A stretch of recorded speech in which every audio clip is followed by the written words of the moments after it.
Split Tube Media and the Cinesthesia podcast present a special daily October podcast. Hell to the king.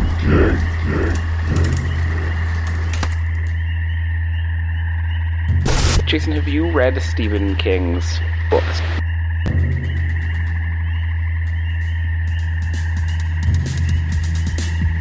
Have you read Stephen King's books?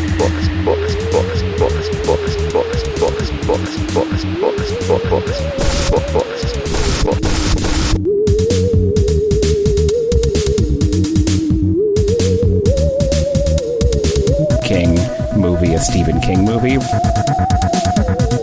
King movie, a Stephen King movie. King movie, a Stephen King movie. I have done my best to scare the shit out of you guys.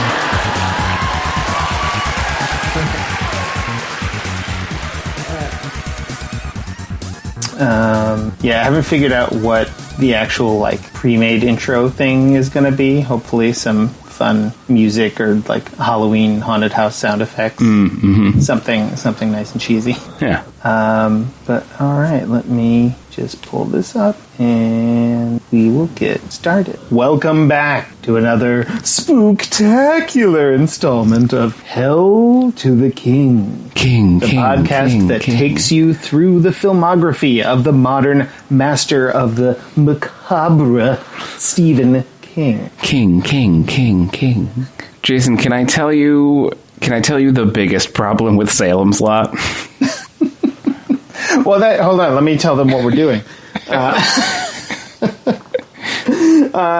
Yeah, we're doing Salem's Lot. Okay, go ahead. The biggest problem is that I was 100% sure it was going to be about witches. Why would you call it Salem's Lot? For years, this has been a movie I knew existed and didn't know was based on Stephen King and assumed was a witch movie. What a terrible choice. It's short for Jerusalem's Lot. Is it? So Salem, Massachusetts, almost definitely. Yeah, of course. No, we are talking about, this is the one, I think, TV miniseries we're going to do, because technically it's just a long movie. It doesn't really, when you rewatch it doesn't feel like a miniseries. By modern standards, it's a normal length movie. Yeah. And it actually came out in between Carrie and The Shining. We were talking contradicting what you said yesterday. Well, we were talking yesterday about how they were the first two, and they are the first two theatrical proper film releases, which in and of itself is bonkers that those are the first two. Yes. Right out of the gate. Stephen King adaptations for Carrie, The Shining, and we're done. Everybody go home. Which I would have thought, if you had asked me, I would have assumed there were a dozen lower grade King adaptations before De Palma, and certainly before Kubrick decided I'll go ahead and do that. Maybe that was part of the appeal, was he was yes, this unknown novelist. Yeah, I guess. I mean, he definitely wasn't unknown. This novelist that no one has heard of but me. That was what Kubrick said. Although famously. I guess I was doing very little research, and I guess all of his books from Carrie on were very popular. I think the first one to crack I can't remember if it was the first one to crack the top 10 or to hit number 1 was actually The Dead Zone. Oh, that's funny. Which came a little later. Or at least the movie came a little later. I could be totally wrong on the timeline of the books. It could have come before Salem's Lot. But Salem's Lot, not a theatrical film release, released in 2 parts as a TV miniseries. In the year, 79, I think is the year before The Shining, and a couple years after Carrie. So it continues to be mind-boggling to me that these were the first 3 Stephen King adaptations. Yeah. I mean, also, this one is also Tobe Hooper. It, like, continues this run of directors who I think are very good. Yeah, no, I mean, Tobe Hooper is a horror legend. Yeah. I mean, at this point, he wasn't, right? He had just made Texas Chainsaw, but he had just made Texas Chainsaw Massacre. Right. You know? That's what I think got him the job, I'm sure. He was coming off making one of the greatest horror films ever made. Yeah. And so, yeah, I mean, De Palma wasn't De Palma yet either when he made Carrie. I think Carrie was part of what made De Palma. Kubrick was established, but it is kind of crazy that you have all three of these, like, pretty big deal, and my feelings about De Palma notwithstanding, pretty big deal American film directors. Significant figures. First three out of the gate to adapt these books. Like, if you're Stephen King... How good does that feel? Right? Although, I guess I do know he hated The Shining. So sure. I mean, he probably hated all of them, right? My suspicion is that he hates everyone that is good. That could be. Yeah. He's notorious for loving almost all the movies that are made. Oh, is that true? So why made it extra weird that he hated The Shining? Oh, that's strange. Like, he's well known for being like a lovable galoot at the movies who just goes in and is like, yeah, hey, that was fun. Interesting. And I say that with all affection. Yeah. But Salem's Lot is not about witches. It took me half an hour to realize it was a Dracula story. It is a movie about Draculas. Yeah. So you had never seen Salem's Lot. I was rewatching it because I had seen it, but you'd never seen it before? No, I came into this just having seen sort of the big ones and then like Lawnmower Man, which doesn't even really count, but I'm counting it. But the vast pantheon of King films I had never seen, including Salem's Lot.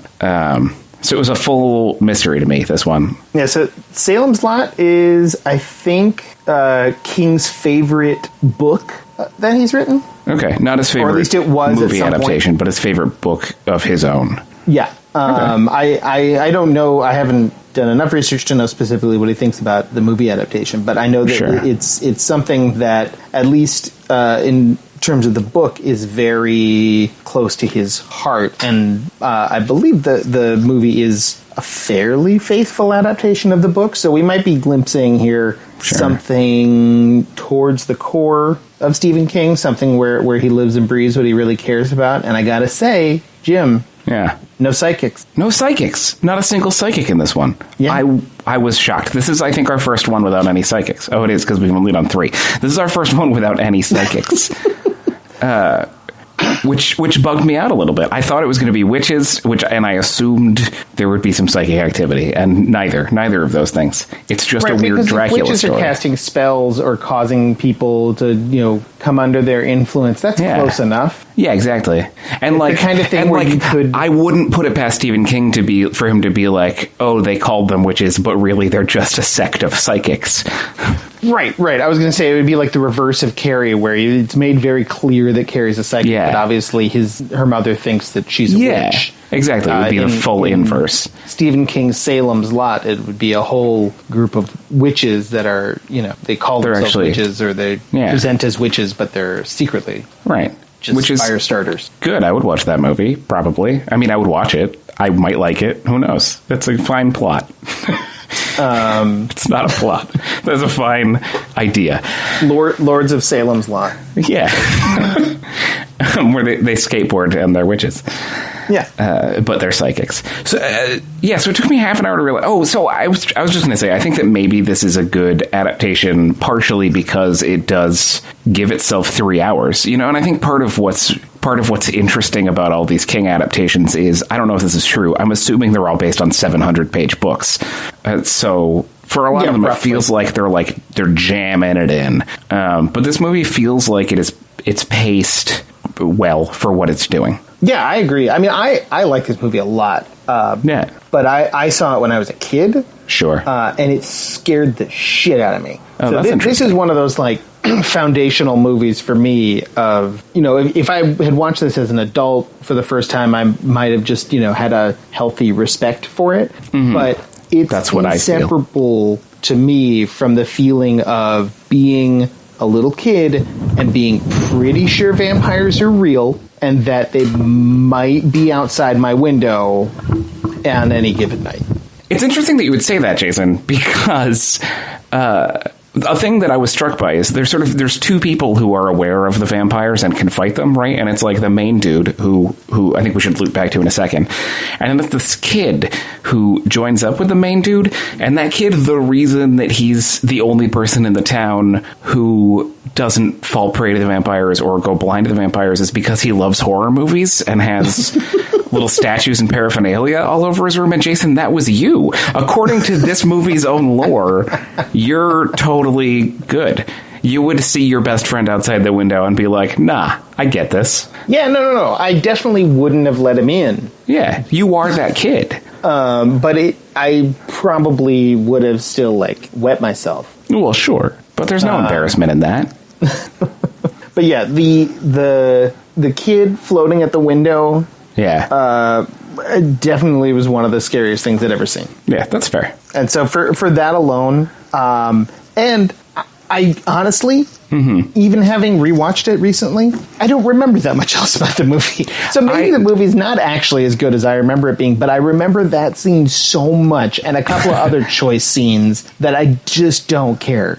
I do think that it is 3 hours long, and I was never during it. I was never like, oh, this is really dragging. But in reflection, I do think that I think there's about 4 to 6 really powerful scenes, and the rest of it is just kind of getting you from place to place. Yeah. But you do get to, a lot of that time, you're like, oh, Bonnie Bedelia, what a delight, you know? Yeah, totally. When Howard Hawks' definition of a good movie is, what is it, like 4 great scenes and no bad ones? So Yeah, which is what it is. Like Fred Willard's in there a little bit. There's a lot to carry you along. Great bits. Yeah. And it does feel like there's digressions in terms of just people in the town, like wandering into different areas of what's going on that isn't vampire related, which I like, at least in theory.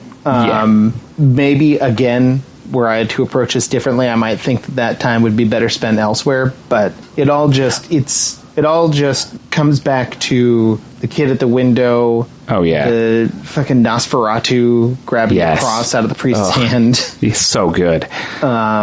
It's just... So priests are going to be a sort of runner through these movies, I'm realizing now.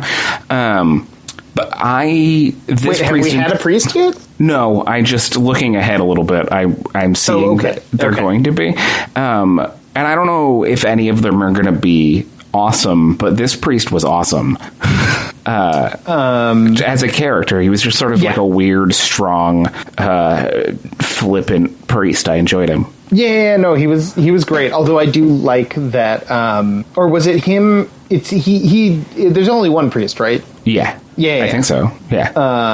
And if I'm remembering correctly, it has that scene where, because part of the whole idea of the cross in this movie is like they make a big deal about the fact that the cross alone, it's not like... Yeah, it's not enough. I don't know. It's not like, Buffy the Vampire Slayer or one of these vampire things with like really strict rules. Right, where you like put any straight objects into a plus sign and the vampires are like, I gotta go. Yeah, like you can like logic your way into defeating a vampire of like, technically this is a cross and you have to leave. So you have to have something behind it. Like just having the cross, it's just a piece of metal, it's just a piece of wood. Unless you have something in you that can fuel it with your belief. And I did, and this like, priest does not. The priest is this great character and you really like him, but when the rubber hits the road, he can't fuel it. He doesn't have the faith, he doesn't have the belief to match honestly the might be part of what I liked about him. Because you know what it is, I think that made me like him so much is that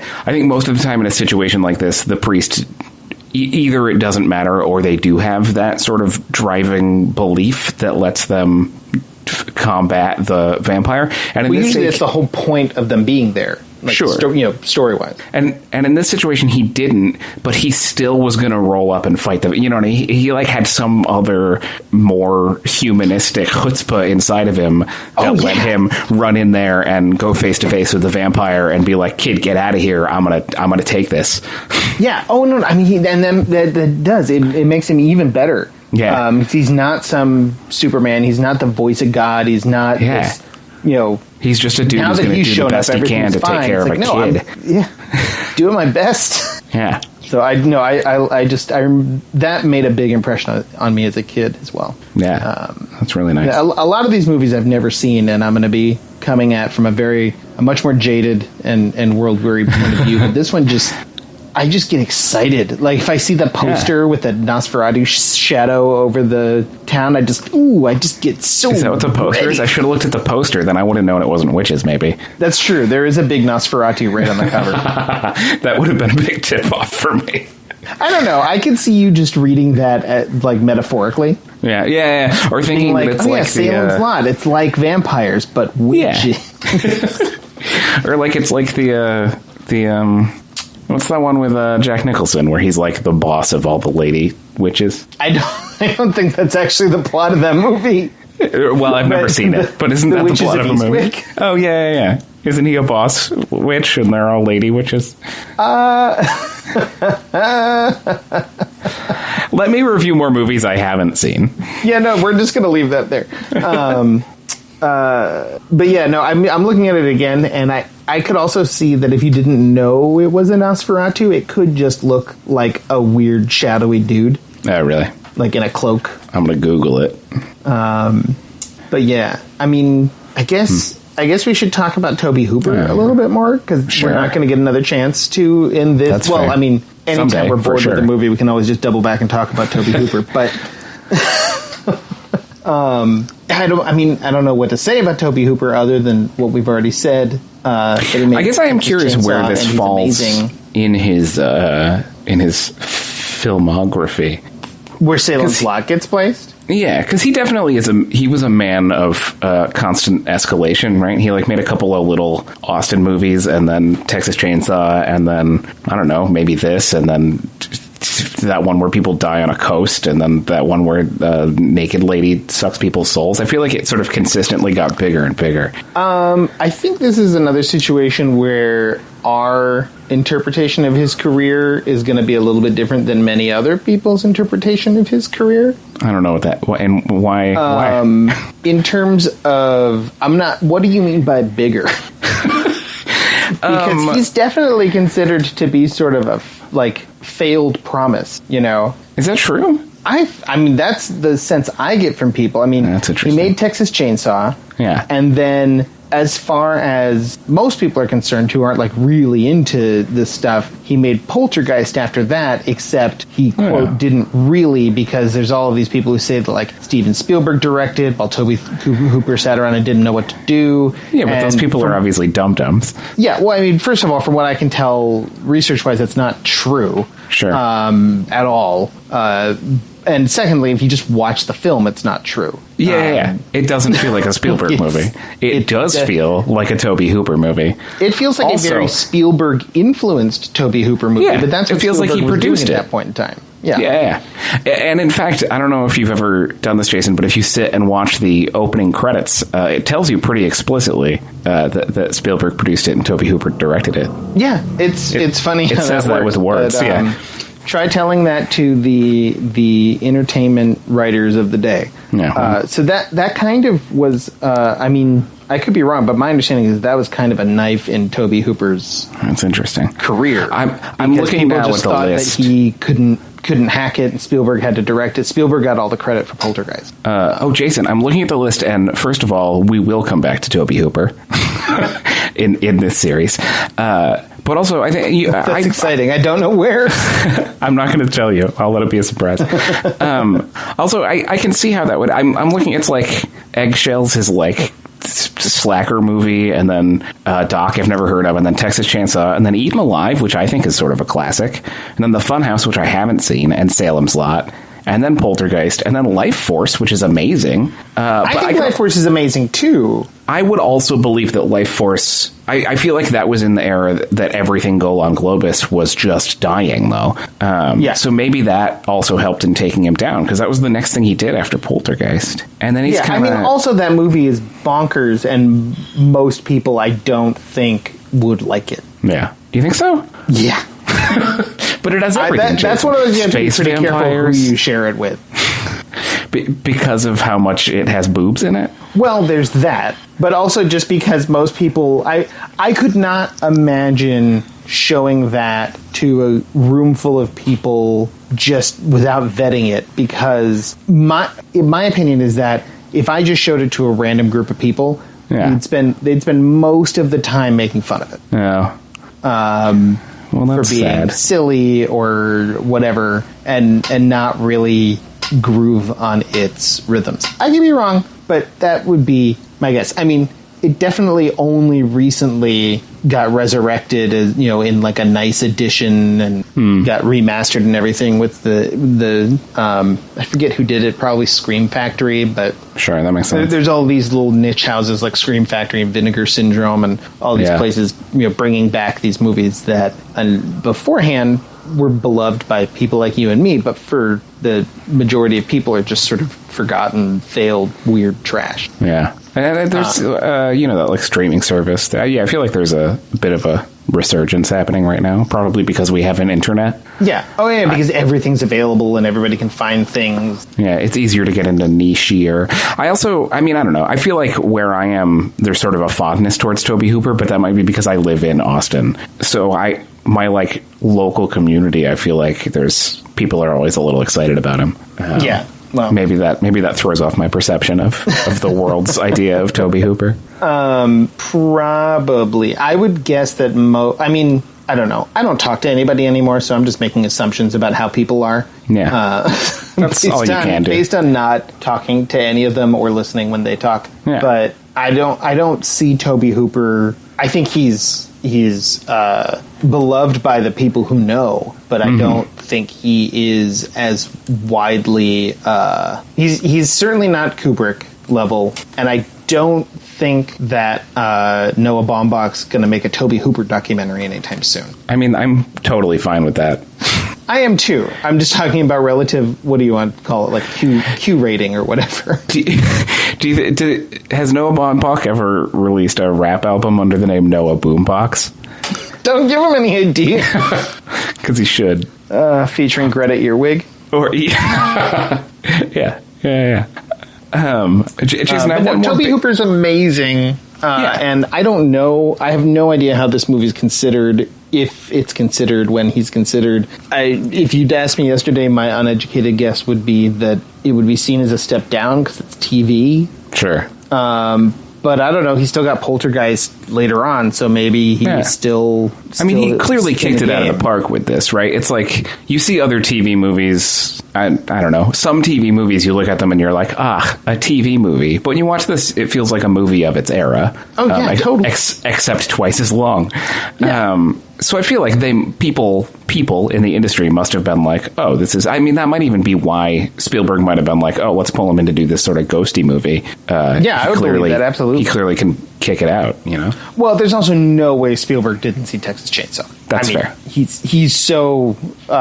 everybody saw Texas Chainsaw at that point who was in tune with that world. Movies, so. Yeah. That makes sense. But I could also see Spielberg watching Texas Chainsaw. I mean, I don't know anything about Spielberg, but I could imagine him watching that and being like, oh, this is a little intense for my taste. And this movie is definitely... it is terrifying in moments, particularly if you're a child, but there's nothing quite as gnarly as there is in Texas Chainsaw. Right. Well, it is television. Yeah. Yes. I have another big question, I think, about this movie, which is Dracula's Lot. Yeah, Drax Lot. I'd say I don't know. I don't have a good. I give up. So the main dude. This is another one where there's sort of two simultaneous plots, right? It's like there is a Dracula that needs to be dealt with. That's and he's turning the whole town into Draculas. That's the main plot. There's also another plot where this house is evil, and it draws evil people. Yeah. Which is super Stephen King to be like, there's a couple of things. You know what I mean? He's like, here's the movie, and then also we've already talked about this, right? Where in I think those other movies, I think the sort of hyper-real aspect doesn't even matter to the movie, really. I mean, it matters to the movie experience, but it's not part of the main plot. Right. And in this one, the thing that is verging on psychic activity and has nothing to do with the main plot is that this house is evil and draws evil people. And it matters only in that is presumably why the Dracula shows up, and it's also why our main character shows up. But then we never really get to see what is so intrinsically evil about our main dude and why the house has called to him. And that to me feels... That's true. There is a psychic. The psychic is the house. It is a house, yeah. It's like an Amityville horror house. Point Hickox. Yes! No, that's true. And I don't know. I haven't read the novel. Sure. I don't know if it's addressed there. I do know that Salem's Lot shows up or is referenced in some other King stories. The town of Salem's Lot comes up in other stories? Yeah. I see.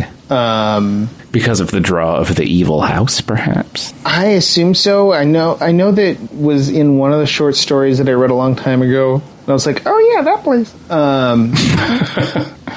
But I don't know. I was, again, a child, and I don't remember. But it is very Stephen King to have these sort of dangling and it's nice to have unexplained elements. It is nice, and they usually get cut out of the movies, because usually whoever's giving notes or whoever's writing it wants to streamline it into the movie they want to make, and I appreciate that Hooper, I mean, again, it kind of matches Hooper's sensibility already. If you watch something like Texas Chainsaw, there's all kinds of unexplained dangling elements, like, and I think he recognizes that that's part of what makes things creepy. Yeah. Part of what makes things creepy is having these aspects to them where you understand more or less what's happening, but you don't really know why, and then you don't ever get a real conclusion to it. Right. You get an immediate conclusion to the story in front of you, but there's definitely deeper roots to everything that you'll never understand, which is how the world works. Yeah. Yeah, I mean, Stephen King's teaching us about ourselves. Yeah. He's like, hey man, take care of what you can. I think I've run out of Salem's Lot ideas, though. I think we're probably done with that. I think it's a solid 3-hour Dracula movie. Yeah. Yeah, it is very Dracula. Like, it's, I mean... Yeah, it's clearly like a redux of Dracula. Yeah, and I mean, and that is... I was actually just at someone's house tonight, and they had a recent Stephen King novel, Revival. I don't know when it came out, but it's certainly more recent than I've been paying attention. And I opened it up, and the dedication page is literally, it's just, it's like a dedicated to the people who helped build my house. So that would be good if it was just that, but it was, then he lists like Bram Stoker, Richard Matheson, Shirley Jackson, and like all of the, H.P. Lovecraft, August Derleth. But that is 100%, like, he definitely sees himself as in a particular lineage, and he borrows from these things all the time. Sure. And it's very much him to combine, the idea that Dracula comes to England and buys Carfax Abbey and turns it into this sort of, central locus for his evil, and combine that with something like Shirley Jackson, The Haunting of Hill House, where some houses are just evil. Yeah. So it's in the weird geometry of their building that they draw in these forces, or they mess with your mind in some way to sort of mash those together. It's very, very King. Which is also, just to dip back into it, that's also the main thread of The Shining, is also like, this building is evil. Oh yeah. I mean, The Shining is 100% like an homage to Hill House. Sure. It's Hill House, but with a bad dad and a hotel. Yeah, very much. Yeah. All right. It's not all going to be roses. It's not all going to be vampire children at the window. I'm just trying to savor this because I feel like we're going to dive off the cliff soon. Oh yeah, but in one day we're going to dive off the cliff. I think. We'll all find out together tomorrow on the next installment of Hell to the King. King. See y'all then.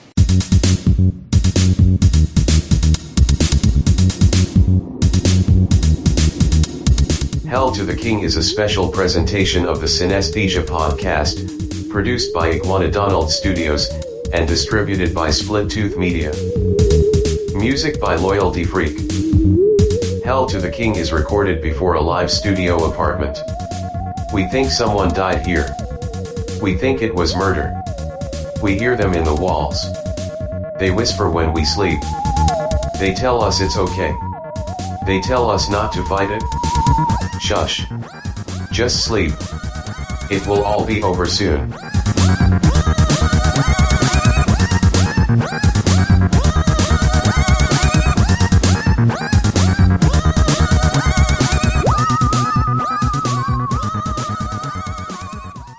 Yeah, hey!